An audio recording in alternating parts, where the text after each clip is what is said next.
Vous êtes prêt à laisser le Donbass aux Russes? Non, certainement pas. On ne leur donnera pas notre terre.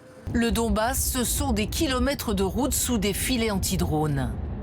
La ville de Kramatorsk, à 16 km de la ligne de front, est quasiment déserte, en permanence sous la menace des missiles russes. Nous y étions il y a 2 semaines. Partout, des villages en ruine. Les militaires ukrainiens viennent souffler un peu à l'arrière du champ de bataille. Les négociations de paix, ils n'y croient pas. Vous êtes prêt à laisser le Donbass aux Russes? Non, certainement pas. On ne leur donnera pas notre terre. Beaucoup trop de soldats sont morts pour protéger le Donbass. Le Donbass, c'est un peu plus de 50 000 km², le cœur industriel de l'Ukraine. La région possède d'importantes réserves de charbon, de gaz naturel et de minerais industriels.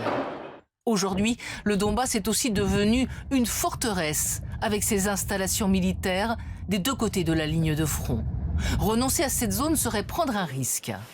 Si les Russes s'emparent sans coup férir son combat du Donbass, c'est la quasi-certitude que la Russie profitera de cet avantage considérable pour lancer une nouvelle attaque dans les 2 ou 3 ans à venir. Depuis plusieurs jours, des soldats russes postent des vidéos de reconquête brandissant le drapeau de la Fédération de Russie. Vladimir Poutine revendique le Donbass, à majorité russophone, au besoin par les armes. Nos troupes avancent avec assurance en perçant les défenses de l'ennemi. L'armée ukrainienne se replie partout sur l'ensemble de la ligne de front.